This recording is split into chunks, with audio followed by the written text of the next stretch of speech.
नमस्कार प्यारे विद्यार्थियों। आज पारिस्थितिकी एवं पर्यावरण जैविकी का अगला जो वीडियो है उस वीडियो के अंदर अपन पारिस्थितिकी के बारे में पढ़ेंगे। पारिस्थितिकी का जो प्रश्न अपन ने जो परिचय पढ़ा था, अपन ने परिभाषा, अर्थ एवं उसका इतिहास, उसके बारे में मैंने पिछला जो वीडियो था उसके अंदर मैंने आपको कुछ बातें बताई थी। और देखिए, आप जो है उस वीडियो के अंदर जो है आप नोट्स बना सकते हो, और अगर आप नोट्स नहीं बनाए हो तो आप जो इस प्रकार से नोट्स बना सकते हो। सबसे पहले अपन पारिस्थितिकी एक विज्ञान, अर्थ एवं इतिहास के बारे में पढ़ते हैं। तो पारिस्थितिकी की परिभाषा जो है मैंने बता दी थी, दोबारा बता रहा हूँ, मैं एक बार रिपीट कर रहा हूँ। आप चाहे तो इसका जो है स्क्रीनशॉट लेकर नोट्स बना सकते हैं। सजीव का उसके जैविक या अजैविक वातावरण के पारस्परिक संबंधों के अध्ययन को ही पारिस्थितिकी या पारिस्थितिकी विज्ञान कहा जाता है, इकोलॉजी कहा जाता है। समष्टि, आबादी, समुदाय तीनों एक ही चीज़ होती है। तो समष्टि, आबादी, समुदाय का वैज्ञानिक अध्ययन किया जाता है। वातावरण विशेष में जीवित रहने में अनुकूलन करता है। आर्द्रता, प्रकाश, वायु, तापक्रम तथा अन्य कारक भी सीमा विशेष के लिए सहनशील होना। इकोलॉजी जो शब्द है वो आइकोस से बना है। आइकोस में आइकोस जो होता है, उस आइकोस का अर्थ होता है हाउस या घर है, और लोकोस का अर्थ होता है स्टडी या अध्ययन करना।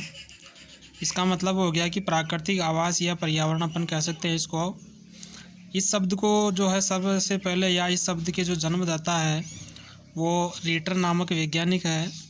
उन्होंने 1868 में एक शब्द दिया था। इस शब्द की परिभाषा अर्नेस्ट हैकल नामक वैज्ञानिक ने दी है, और अर्नेस्ट हैकल ने यह 1969 में परिभाषा दी है।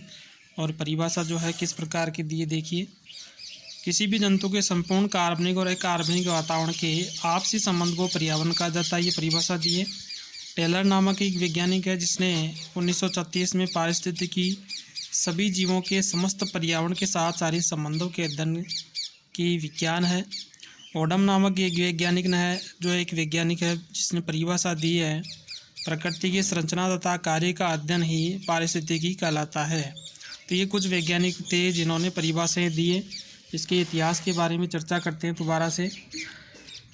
आधुनिक पारिस्थितिकी विज्ञान के संदर्भ में ग्रीक या यूनान निवासी थियोफ्रास्टस का सर्वप्रथम उल्लेखनीय जो है नाम आता है। इन्होंने सबसे पहले पौधों के आपसी संबंधी एवं प्राकृतिक वातावरण के प्रभाव का लिखित वर्णन किया था। आधुनिक औषधि विज्ञान जो है उसके जनक या जन्मदाता हिप्पोक्रेटस है, उसने भी इसमें योगदान दिया था। पर्यावरण ज्ञान को सभी चिकित्सकों के लिए आवश्यक बताया, और महान दार्शनिक अरस्तु ने भी इस विषय पर विचार किया था। तो ये कुछ वैज्ञानिक हैं जिन्होंने इतिहास के बारे में अपने अपने सुझाव रखे हैं। इसके बाद में आगे और भी जो कुछ वैज्ञानिक हैं इनके बारे में अपन देख लेते हैं। 19वीं शताब्दी में सेंट हिलेरी नामक वैज्ञानिक है जिसने 1859 में पौधों और जंतुओं का वातावरण के अनुसार विकिरण का अध्ययन किया था। वॉन लिबिग नामक वैज्ञानिक है जिसने नाइट्रोजन चक्र दिया था। लुइस एगसिज है जिसने समुद्री पर्यावरण की खोज की थी। चार्ल्स डार्विन है। एल्फ्रेड और वेलेस है जिसने जंतुओं के वातावरण संबंधी प्राकृतिक अध्ययन दिया था। हैंसन ने प्लेवेक या प्लैंकटन के बारे में दिया था। फॉरबिस नामक वैज्ञानिक ने झीलों के वातावरण का अध्ययन किया था। और 1896 में स्लोटर नामक वैज्ञानिक है जिसने ऑट इकोलॉजी और सन इकोलॉजी यानी स्व पारिस्थितिकी और सम पारिस्थितिकी दो शब्द दिए थे। 5 से लेकर 16 जून 1972 स्वीडन स्टॉकहोम में विश्व पर्यावरण संरक्षण सम्मेलन के बाद से हर वर्ष 5 जून को विश्व पर्यावरण दिवस मनाया जाता है। फिर इसके बाद में अपन ने पारिस्थितिकी की मुख्य शाखाओं के बारे में पढ़ा था। तो मुख्य शाखाओं के अंदर स्व पारिस्थितिकी जिसको ऑटो इकोलॉजी कहते हैं, और दूसरी आती है सम पारिस्थितिकी जिसे सिन इकोलॉजी कहते हैं। पारिस्थितिकी की अन्य शाखाएं हैं, प्रविभाजन अपन ने किया था। तो पारिस्थितिकी की अन्य जो शाखाएं हैं उनमें एक प्राणी पारिस्थितिकी आती है, एक पादप पारिस्थितिकी आती है।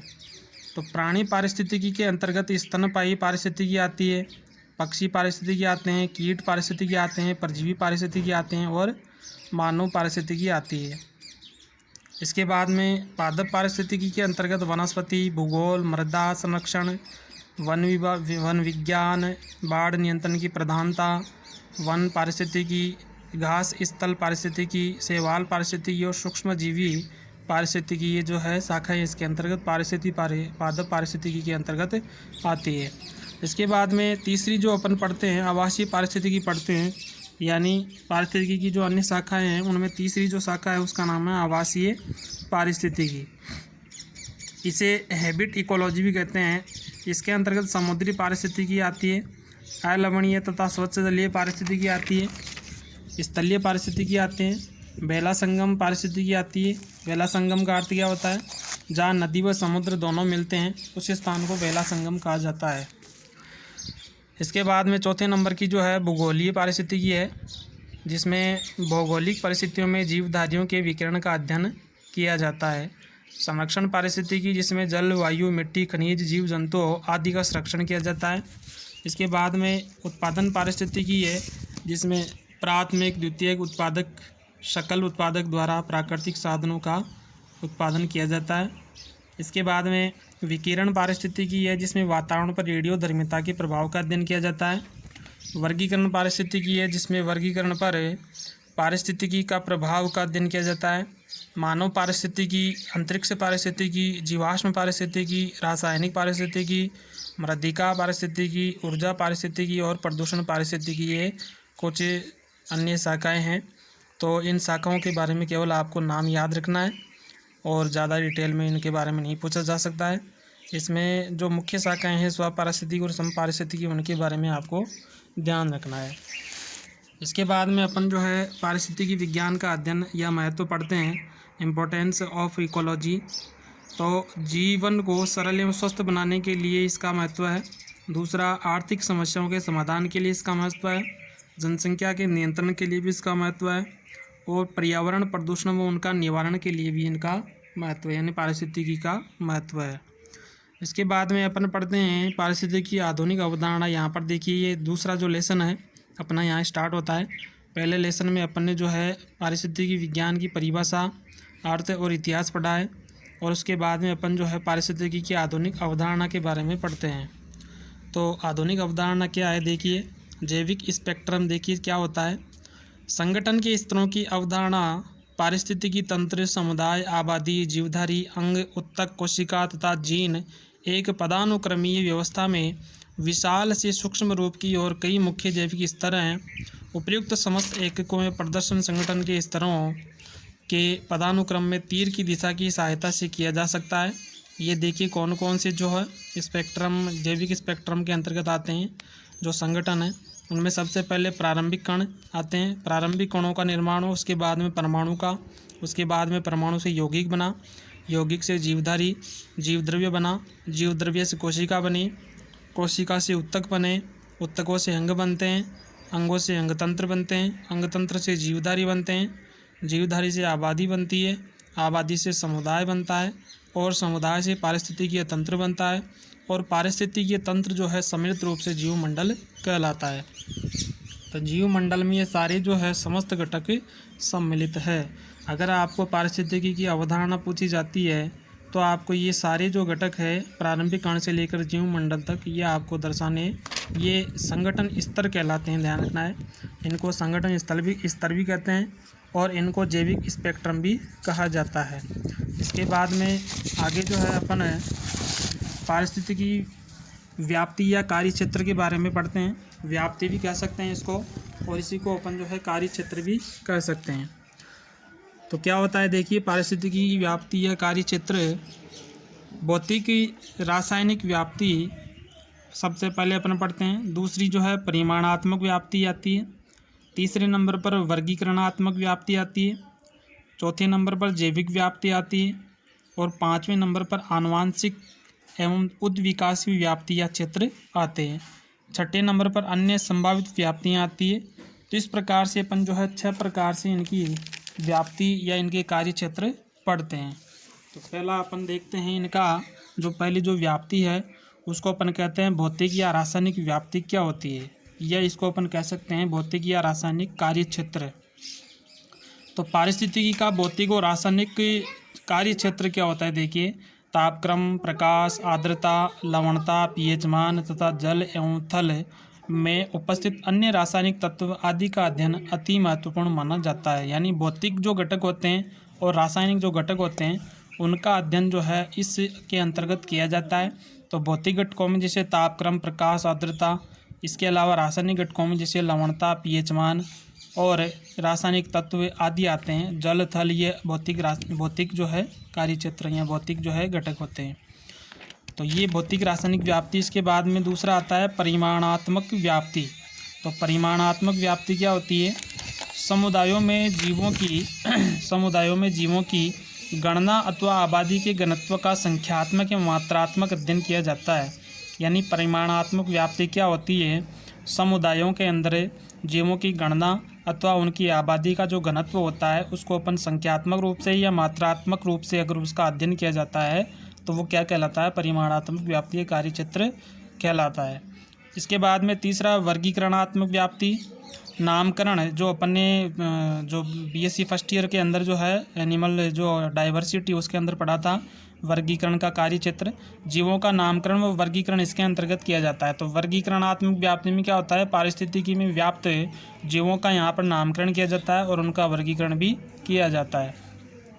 जैविक व्याप्ति क्या होती है? देखिए, जीवों की पारस्परिक क्रिया प्रतिक्रियाओं के परिणाम स्वरूप उत्पन्न प्रभाव का अध्ययन किया जाता है। यहाँ पर देखो, जीवों की पारस्परिक क्रियाओं और उनकी प्रतिक्रियाओं का परिणाम स्वरूप यहाँ पर क्या किया जाता है? अध्ययन किया जाता है। उसके बाद में वो आनुवांशिक एवं उद्विकासवी व्याप्ति या क्षेत्र जो है इसके अंतर्गत अपन पढ़ते हैं। तो नवीन प्रजातियों एवं जातियों की उत्पत्ति एवं पैतृक लक्षणों का अध्ययन भी जो है इसके अंतर्गत किया जाता है। मतलब अपन पारिस्थितिकी का जो कार्य क्षेत्र है उसमें अपन है नवीन प्रजातियों के बारे में या जातियों की उत्पत्ति के बारे में और उनके पैतृक लक्षणों के बारे में अध्ययन करते हैं। प्रकृति द्वारा इस प्रकार अनुकूलन है परिवर्तनों को स्थायित्व देना प्राकृतिक चयन कहलाता है। यानी प्राकृतिक चयन जो किसने दिया था? प्राकृतिक वर्ण भी कह सकते हैं इसको, जो प्राकृतिक वर्णवाद है या प्राकृतिक जो डार्विन ने दिया था जिसको डार्विनवाद भी कहते हैं। तो प्रकृति द्वारा इस प्रकार अनुकूलन परिवर्तनों को या अनुकूल परिवर्तनों को स्थायित्व देना, स्थायित्व करना, ये स्थायी करना प्राकृतिक चयन कहलाता है। अन्य संभावित व्याप्तियाँ कौन कौन सी? अन्य संभावित व्याप्तियाँ जो है पारिस्थितिकी से जुड़ी हुई अन्य विज्ञान, भूगोल, जीवाश्म विज्ञान, मृदा विज्ञान, सांख्यिकी, मानव विज्ञान, समाज विज्ञान तथा अर्थशास्त्र, गणित आदि विषय भी इसके अंतर्गत आते हैं। तो ये सारी भी क्या है? इसकी व्याप्तियां हैं।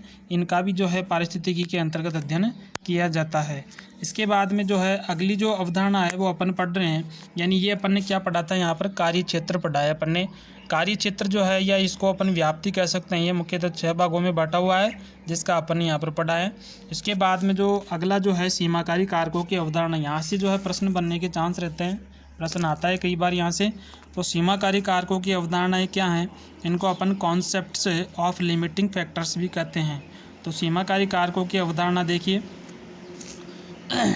कोई भी कारक जो किसी भी पारिस्थितिकी तंत्र में विभव वृद्धि को कम करने का प्रयास करता है, विभव वृद्धि को अगर कम करता है मतलब है पारिस्थितिकी तंत्र में उसको कम करने का, उस कारक को कम करने का, कोई भी कारक है उस कारक को जो किसी भी पारिस्थितिकी तंत्र में विभव वृद्धि को कम करने का प्रयास करता है उसे ही सीमाकारी या परिमितकारी कारक कहते हैं।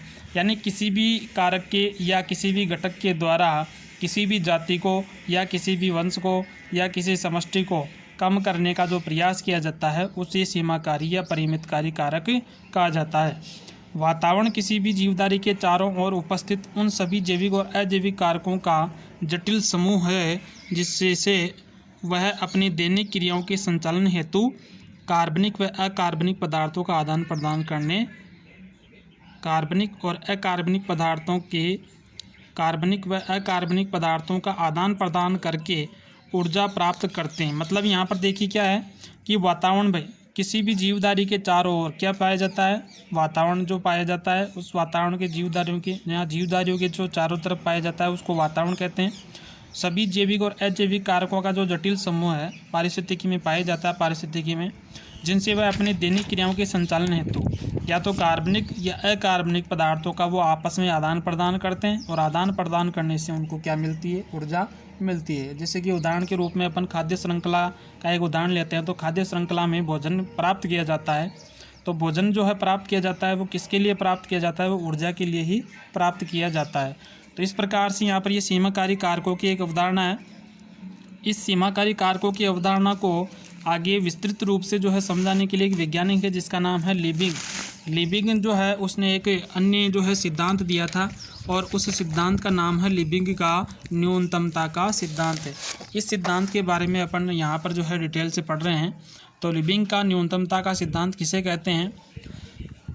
जर्मन रासायनिक वैज्ञानिक जस्टस फॉन लिबिंग जो पूरा नाम है, 1840 में अपनी पुस्तक जो है कार्बनिक रसायन एवं इसकी कृषि और कार्यकीय में उपयोग प्रकाशित किया गया। यानी इसकी एक पुस्तक है जिसका नाम है कार्बनिक रसायन एवं इसकी कृषि और कार्यकीय में उपयोग, ये प्रकाशित हुई थी। ये पुस्तक जो लिबिंग ने 1840 में प्रकाशित की थी।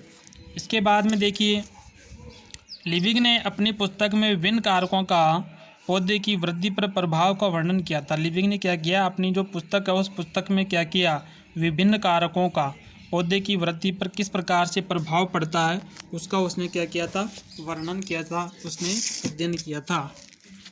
इसके बाद में देखिए पौधे की वृद्धि उन पोषक पदार्थों पर निर्भर करती है जो कि आवश्यकता के रूप में न्यूनतम मात्रा में उपस्थित हो। यानी पौधे जो है वृद्धि करते हैं तो वृद्धि के लिए उनको कुछ पोषक तत्वों की आवश्यकता होती है और उन पोषक तत्वों की जो न्यूनतम मात्रा या न्यूनतम मात्रा की जो आवश्यकता होती है वही क्या कहलाता है, इसका न्यूनतमता का सिद्धांत कहलाता है। इसे लिबिंग का न्यूनतमता का सिद्धांत या न्यूनतमता का नियम कहते हैं।